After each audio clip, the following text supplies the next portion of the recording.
This is the PMC Podcast with Kristin Brandt and Bill Alfano. The Pan Mass Challenge, raising money for life-saving cancer research and treatment at Dana-Farber Cancer Institute. Now here's Kristin Brandt and Bill Alfano.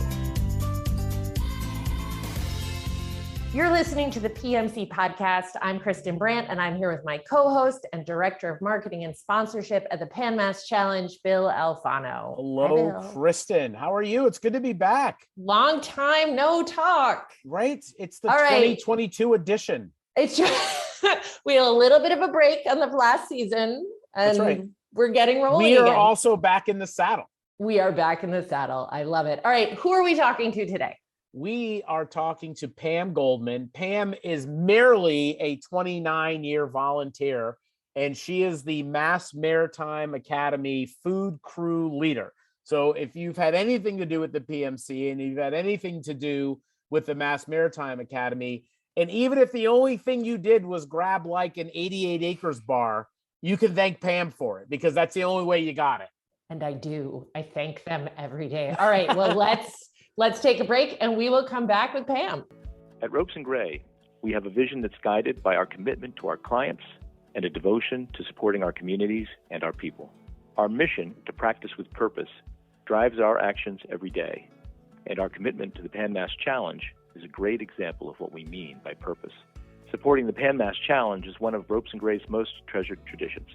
We've had a team of cyclists from the firm in the Pan Mass Challenge every year since 2001. Collectively, Ropes and Gray riders and volunteers have raised more than $2.6 million for the Dana-Farber Cancer Institute. Going the extra mile comes naturally to Ropes and Gray, especially when it comes to participating in the Pan Mass Challenge. Working and cycling together, we can all play a part in advancing cancer treatment and research. All right, we're here with Pam Goldman. Hello, Pam. Thank you so much for joining us. Hi, Thank you Pam. for having me. So why don't we'll let you take the reins. Why don't you introduce yourself to the audience? Sure. So I am Pam Goldman, and I am a 29-year volunteer of the Pan Mass Challenge, which is amazing. Back in the day, Billy let you start volunteering when you were 2.5 or up. So I took advantage of that at the time. It's amazing that I was able to do anything in diapers. So, so I live in Hopedale, Massachusetts, and I got involved in the Pan Mass Challenge after my father was diagnosed with metastasized lung cancer, treated at Dana-Farber. And when he went unexpectedly into remission, he decided to ride in the Pan Mass Challenge in 1993 to celebrate the success of his remission. And so that's really how my family got started. That's amazing. And what is your involvement with the PMC? What have you been doing for the past 29 years? Yeah, so I started on the pizza team. Actually, back when I started, there was one small tent up. We've always been at Mass Maritime. There was one small tent right up by the cafeteria at Mass Maritime, and we served a whole barrage of things from, raviolis to steak tips to rice. And over time, where the event would have 500 people at Mass Maritime, now it feels like, there's 10 times or 20 times that number of people. So I migrated over to the pizza team. And when my father passed away in 2003, I assumed the team leadership role of the pizza team. And last year I was asked to take on the food coordinator position. So I now coordinate all of the food teams at the Mass Maritime site. I know you're giving me that look. I can't believe I said yes either. I as one who is a notorious overcommitter, I give you high praise for being right there on team overcommit. Nice job. Bill, just so that we have the facts, how many people are at Mass Maritime, or let's go pre-pandemic year. What's we'll number? put between 5,000 and 6,000 people on campus at Mass Maritime Academy. And Pam is basically now responsible for feeding all of them, which is sure it's a piece of cake. No pun intended. I feel like I feed that many people during the week, but I'm probably exaggerating just a little. Right. So. Yeah. I have so many questions because I have rolled into Mass Maritime and I have dined. So how many people are you in charge of? Like how many people are actually feeding us?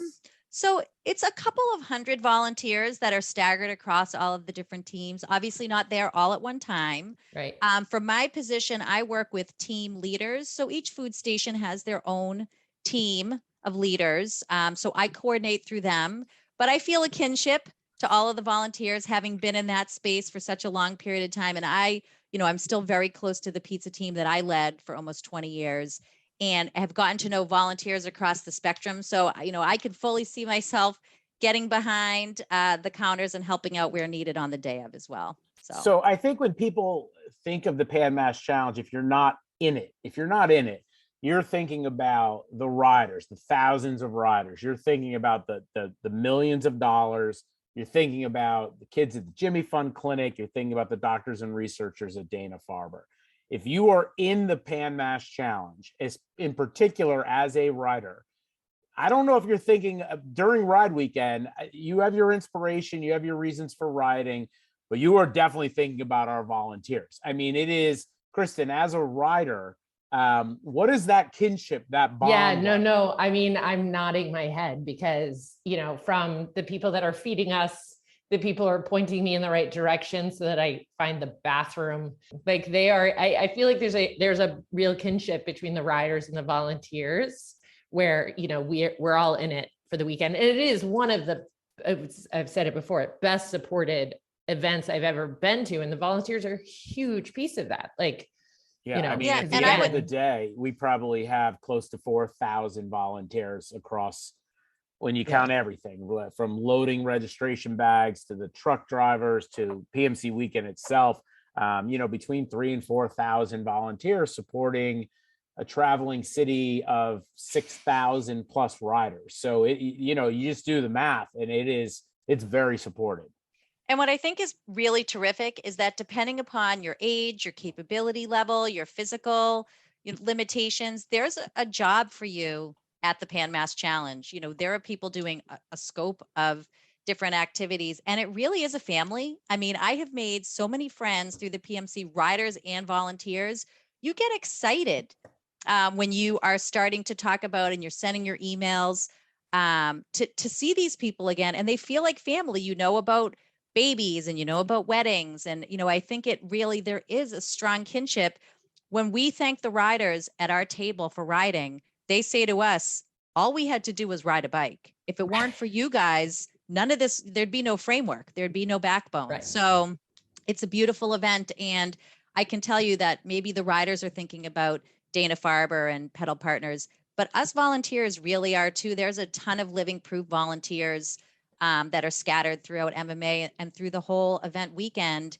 And we hear their stories and you can't help but just feel an overwhelming, sense of gratitude and also, support and love for everybody involved. That's what I was actually going to ask you. When you see on your crew that you have living proof volunteers, or when you're at the tables and you see a living proof rider come up, what is, 29 years in, Pam, what does that still do for you when you see that designation of living proof?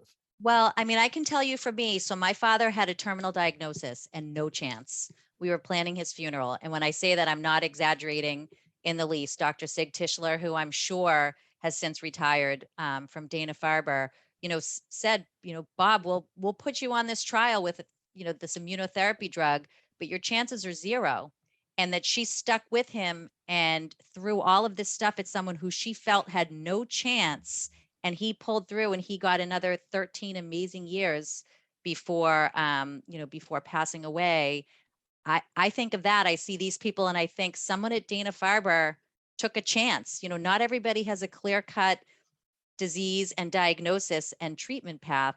A lot of people, A to B is a long, curvy, treacherous, exhausting, journey where there's many times where they could give up, and to see them with that pin on and know that whatever was thrown at them, they fought through it and that they were supported by this unbelievable extended family of the Pan Mass Challenge. It's, maybe breathtaking is the wrong word, but it is a really overwhelming feeling that I tell friends and family and coworkers, you've never been a part of anything that feels, for better or worse, like what the PMC feels like. And all someone has to do is come and be a part of it in some small way once, and they always come back. Well, I was going to say, I obviously was aware of riders coming back year after year after year, but it wasn't until like my first, or maybe my second, probably my second PMC when I started paying attention to other things. And I wasn't so scared of what I had just signed up for, right? Where you're like, oh, this is their 20th year as a volunteer. This is it, so it's, I think that there's a strong tradition of volunteers returning time and time again, as there are riders. I think our group is really family oriented. And as I think about all of the teams, at least on food, I think of barbecue, I think of salad, I think of chowder and corn. They're all, families that have become extended families over the years. And again, it's amazing. Hands down, the baked potato crew is my favorite. Steven and Abby, that whole group in 2018, it was a downpour, which you probably remember.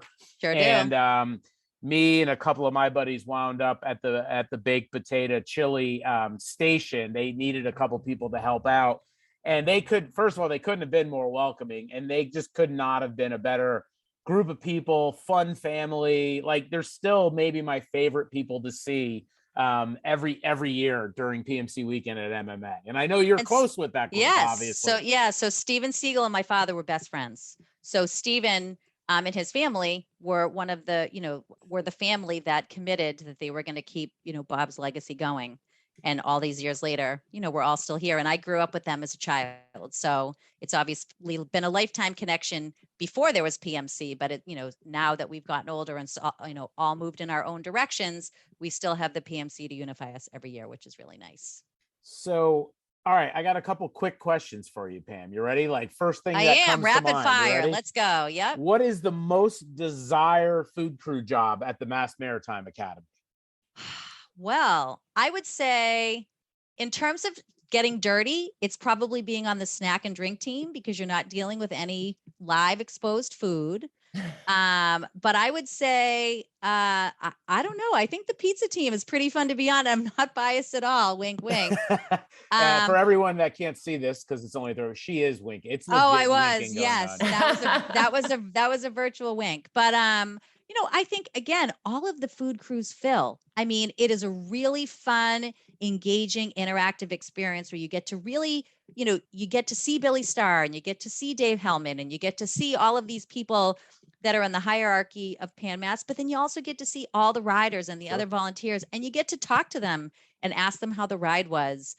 Which, for some of the other crews at MMA, although they're all meaningful and so important, those food crews and these riders are hungry as heck. Yeah. So they're as happy to see you as you are to see them. Is there a least desired food crew job? Do we want to talk about that? What's the hardest one to fill? Well, I would say probably the most challenging. I won't say the least desirable. Let's say one of the most challenging has to be working those barbecues, because that smoke, if that wind hits, and there's no ship this year at MMA, so that wind is going to be coming right at us.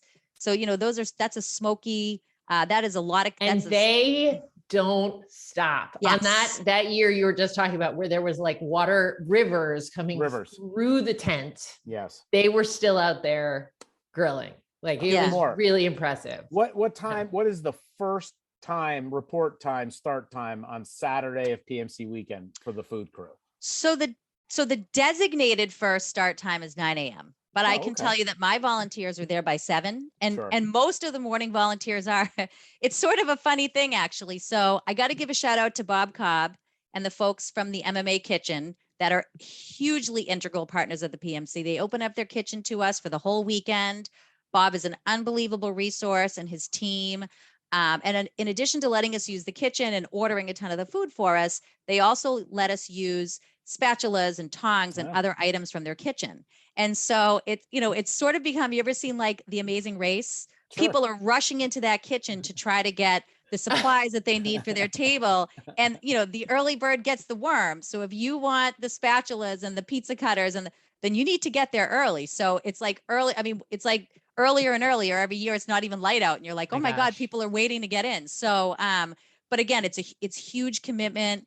And we get a lot of people first thing in the morning. I don't know if, how much of that is people trying to avoid the cave traffic on a Saturday morning, but the Dunkin' Donuts is out and ready. And so in the morning, there's the volunteer of the week, but you guys are already talking about, you're planning now.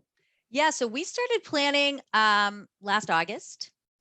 we started, emailing team leads, at least in my, the food area, just to make sure everybody was comfortable coming back. Even though we're through COVID and last year was obviously a very reimagined, much smaller scale event.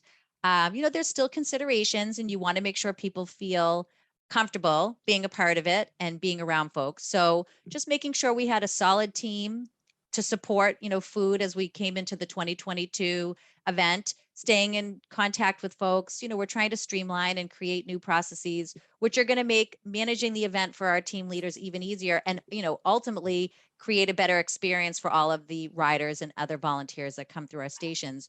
So we've been meeting with our teams both virtually and in person pretty regularly, and we'll continue to do that between now and the event.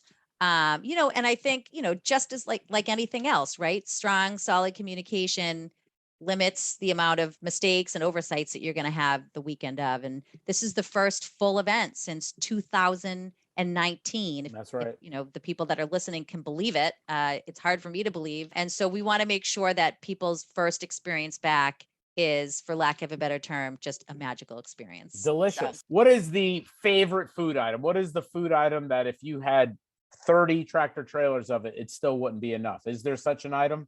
Well, I can tell you that the most requested items are the chowder. Yep. People love the chowder. I think burgers, grilled burgers and chicken. I think the pizza's pretty important to people. And honestly, I think there's a lot of vegans and vegetarians that really, those baked potatoes and chili are really important. And, it's interesting because way back in the day, the event was a little bit slower, right? It didn't all sort of come to a head at the same time. We get this huge rush now, the majority of people coming in all one time. And so we didn't really used to ever run out of food.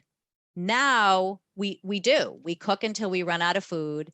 And then, unfortunately, you've got a lot of folks that are coming in later, and you want to make sure you have stuff from that for them. So, I think at the end of the day, a peanut butter tuna fish sandwich to somebody that's been riding all day is the best thing they've ever eaten in their entire life. We're like a pack of locusts. We just come, right. Yeah.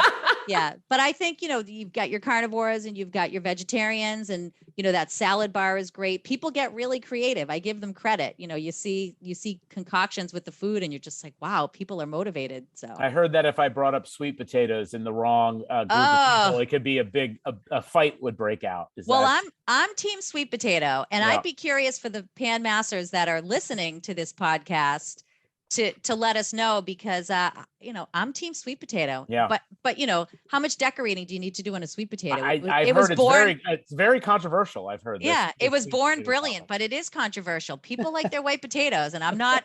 I'm not I'm not team Brad or Angelina on this.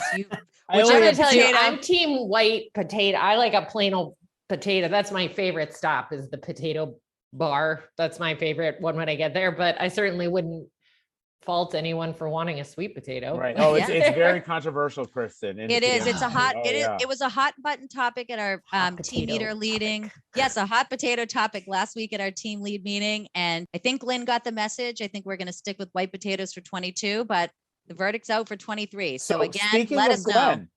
I only have two more for you. Speaking of Glenn, okay.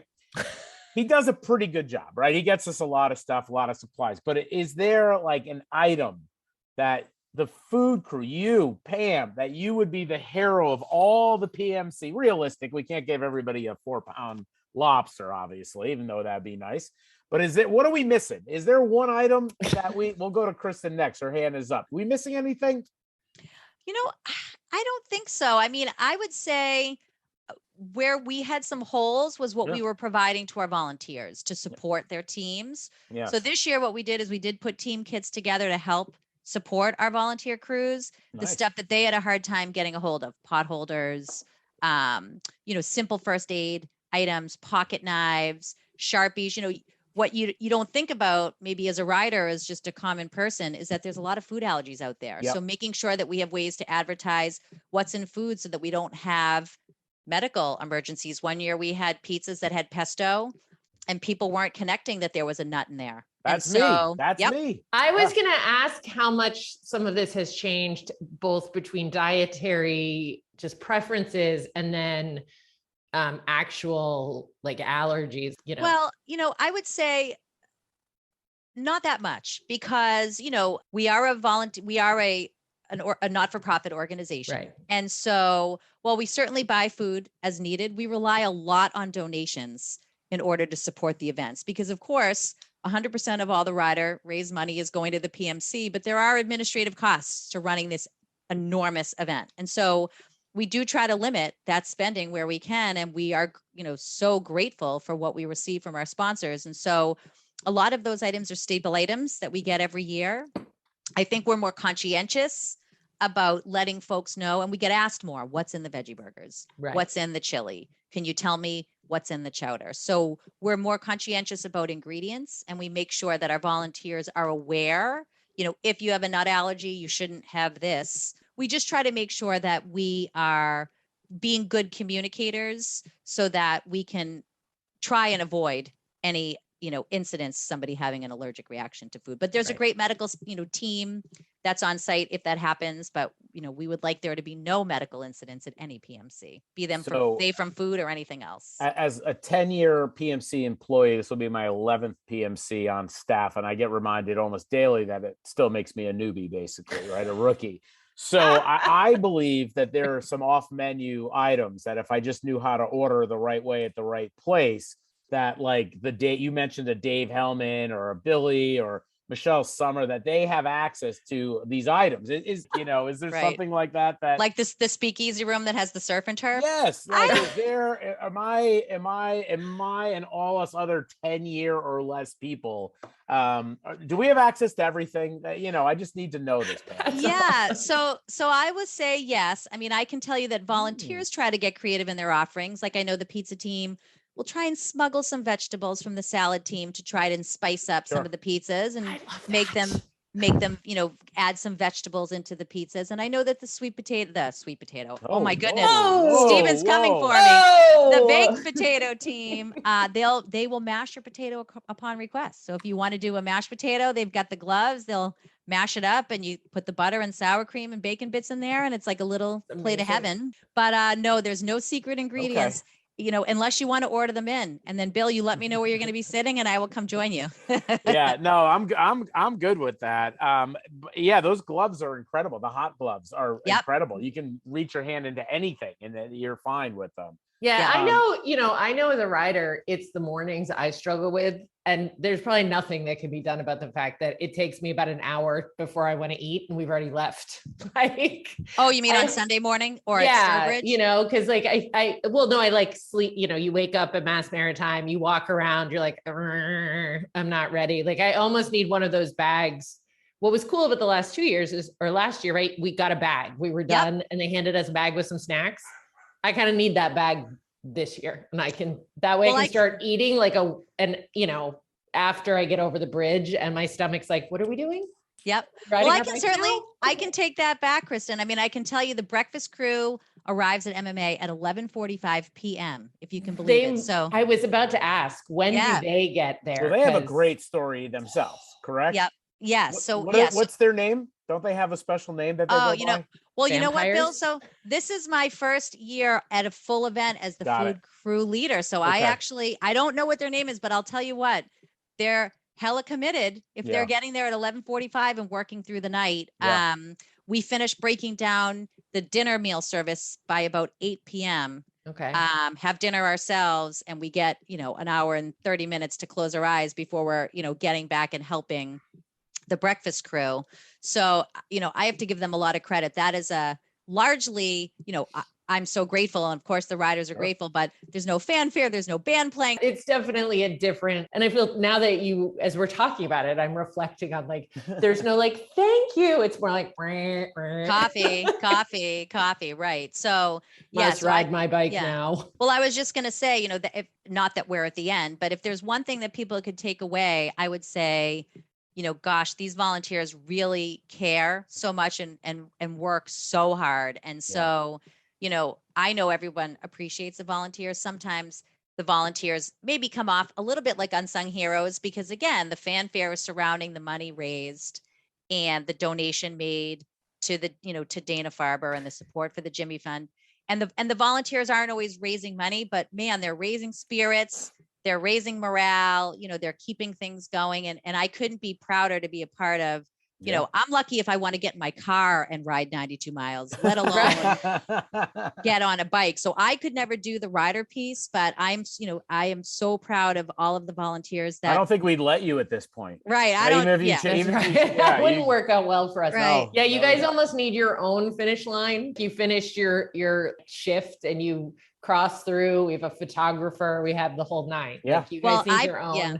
I propose this year that we're going to hopefully start up a Why Volunteer hashtag for PMC 22, because again, the stories are similar. I had a father who ultimately lost his battle to cancer, and I've, lost my brother-in-law recently to cancer. And, so everyone's got a story, whether you're able to ride a bike and raise money, or whether you're able to hand out t-shirts, or whether you fix bikes, or whether you treat people for serious injuries, or give massages, or serve food, or anything in between.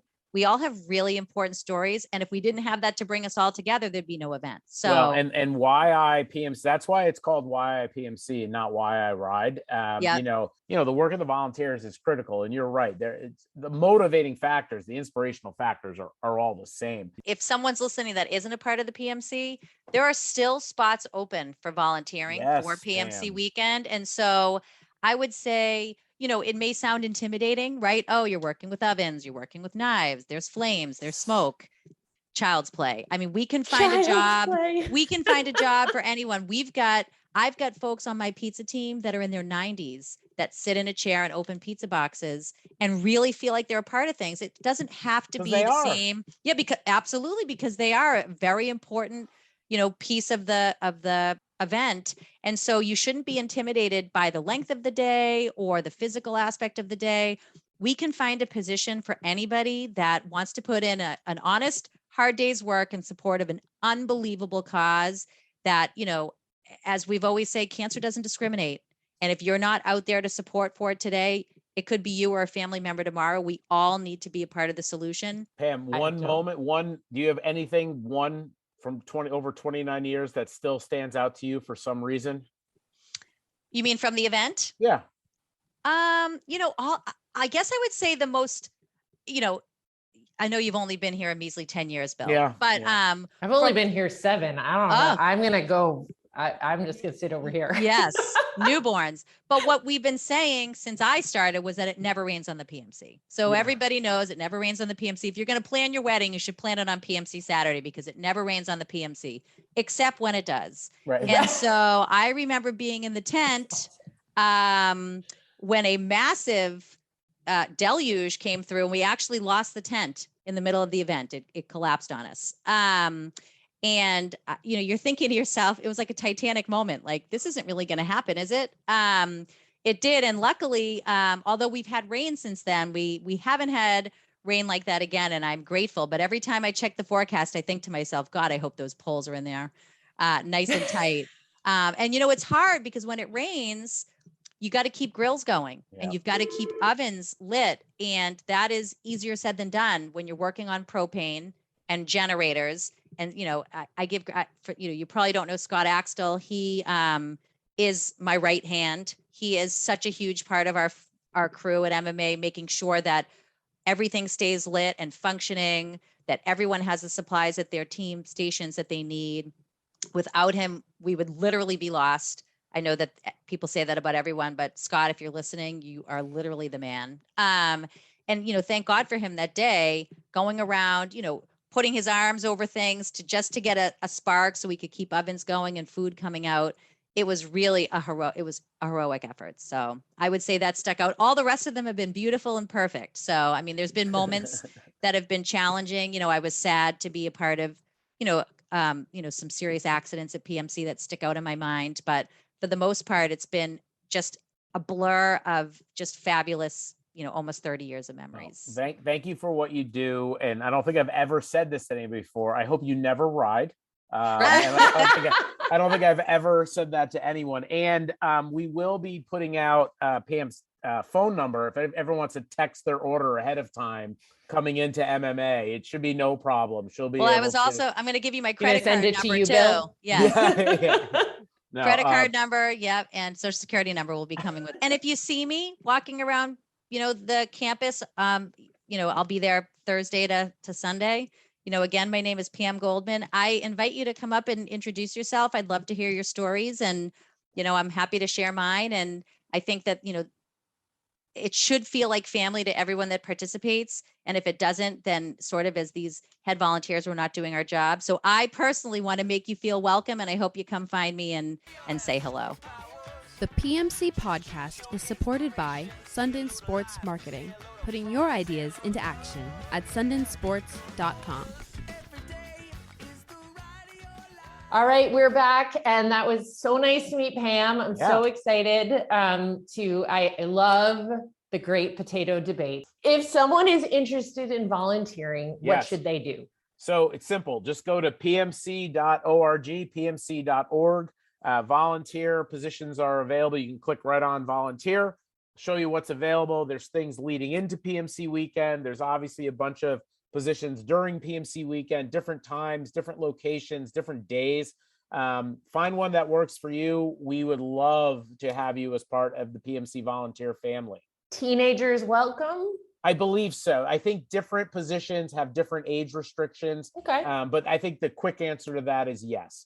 Right. So if you're National Honor Society, Boy Scout, Girl Scout, your high school is looking for volunteer time, PMC could be a really good option for you. Totally. If you have any questions that you can't find on the website, honestly, you can email Justine at pmc.org. She heads up all of our volunteer efforts, and she's amazing. She'll get right back to you and let you know what's going on and what you can do. All right. Well, then we're going to wrap this up. For show notes and links, people can go where? pmc.org. Find everything there. If you like the show, leave a review, tell 3 friends, tell some riders, tell some volunteers, or you can leave a review on iTunes or your favorite podcasting service. That's it. And thank you to all of our volunteers. We appreciate everything you do. You are so necessary for making this weekend happen. Thank you. With your help, we're getting closer by the mile.